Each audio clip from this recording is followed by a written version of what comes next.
भाई जो गुरु बचन पे डट गए, कट गए फंद 84 के। मुंडित जट्टा जुटन देख, डूबया सकल बिना विवेक।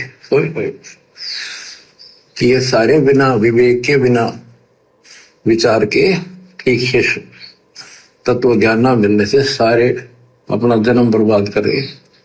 अब चलो, वो तो बेचारे जो जगत वाले हैं, सांसारिक हैं, उनको तो तत्व ज्ञान नहीं है, इसलिए अपना जीवन बर्बाद कर रहे हैं उल्टी साधना करके।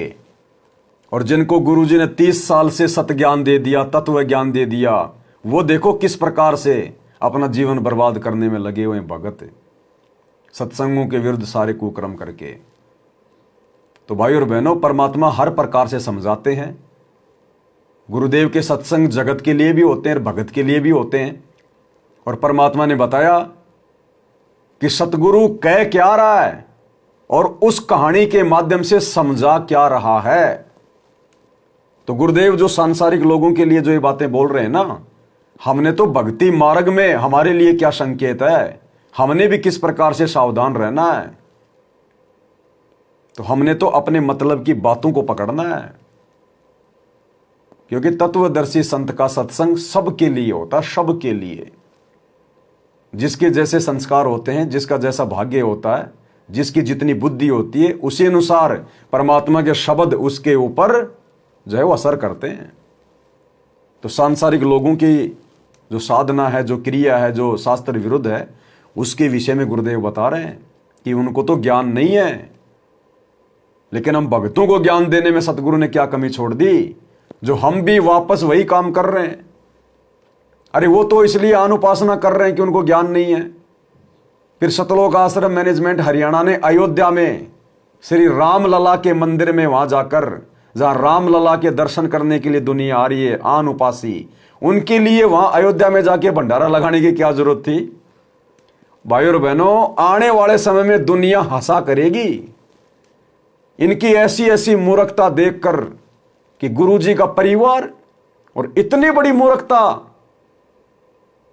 भाई सही कहा करती है दुनिया कि दीपक तले हमेशा अंधेरा रहता है।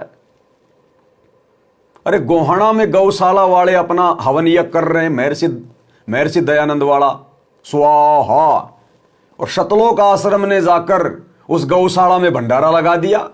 लोग आशा करेंगे भाई और बहनों कि इन मूर्खों को छोटी सी चीज समझ में नहीं आई अपने गुरुजी की 30 साल में। इनको गुरुजी क्या खाक समझ में आए होंगे, क्या हमारे पूर्वजों का खाक मोक्ष हुआ होगा।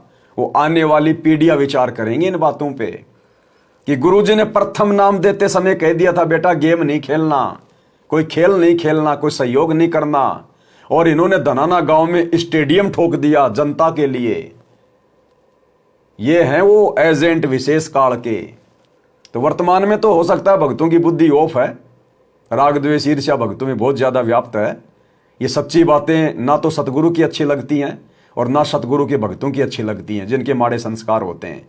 लेकिन आने वाले समय में तुम्हारे ही वंशज तुम्हारे को धिक्कारा करेंगे, दुत्कारेंगे तुम्हारे को कि जीवन बर्बाद कर गए हमारे दादाजी, हमारे परदादाजी।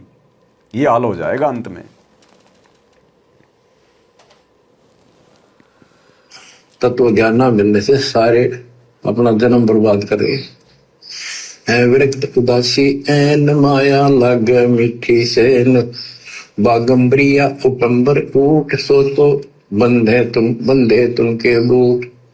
गुदरिया बने वो रंग बिसरते, बिचरे फिरत हैं बिनंग, पुस्तक कति लंगे फिरे। और कुछ साधु संत बनकर सुंदर कपड़े लाल गाड़ के चलो। अलोनिया खात है नहीं लोन, दीजे पीठ करती गौन। आज कुछ छोटी मोटी साधना करते हैं, उन्होंने कुछ छोटा मोटा अपना नियम बना रहे हैं कि हम अन्न नमक नहीं खाते, कोई कहते हैं प्याज नहीं खाते। परमात्मा कहते हैं ये इस तरह की साधनों से मोक्ष नहीं होगा, अगले जन्म में ऊंटिया गधा बनोगे, तुम्हारे कमर के ऊपर नमक लादा जाएगा, फिर कहां भागोगे इससे। यानी सच्ची साधना करो। घर में बैठते हैं मूड जी में पंच गिरा समरूप। कुछ क्या करते हैं, एक घड़े में सुराख करवा के एक तपाई सी पर रखवा दो, ऊपर स्टैंड बना के 3-4 फुट का, उसके नीचे बैठ जाते हैं सर्दियों में। अब देखो तो बेचारे डोले ढोरे हैं कि गरीबबाजी कहते हैं। गरीब चारों युग में, कबीर साहब कहते हैं, चारों युग में संत पुकारे की फूक आम हेल रे, हीरे माणिक मोती बरसावा में, ये जग चुगता ढेल रे। ये जग चुगता ढेल रे, हीरे मोती माणक बरसे, और ये जग चुगता ढेल रे, पत्थर कंकर इकट्ठा कर रही है दुनिया। और आज देख लो भाई और बहनों, परमात्मा हीरे मोती लाल बरसा रहा है, परमात्मा अमृत ज्ञान की वर्षा कर रहा है, और परमात्मा की शरण में आने के बाद भी ये ज्ञान विरुद्ध उल्टे कुकर्म करके सतलोक आश्रम मैनेजमेंट हरियाणा ढेल चुग रहा है, ढेल पत्थर कंकर इकट्ठे कर रहा है। और हम सत्सेवक भाई बहन अपनी आत्मा का कल्याण करवा रहे हैं गुरुदेव की प्रत्येक मर्यादा में चलकर। हमने दुनिया को नहीं देखना, हमने भगत समाज को नहीं देखना कि भगत हमारे बारे में क्या सोचेंगे, भगत हमें क्या कहेंगे क्या नहीं कहेंगे। हमने अपने आत्म कल्याण को देखना है और अपने गुरु की मर्यादा को देखना है। तो हमारे खुद के 90% भाई बहन इस परीक्षा के समय में ढेल चुग रहा है, कंकर पत्थर इकट्ठे कर रहे हैं, मर्यादा तोड़ तोड़ के, जगत को प्रसन्न कर करके और गुरु को नाराज करके। कबीर साहब कहते हैं, चारों युग में संत पुकारे की फूक आम हेल रे, हीरे माणिक मोती बरसावा में, ये जग चुगता ढेल रे। ये डरे लोनिया की बात बता रहे हैं।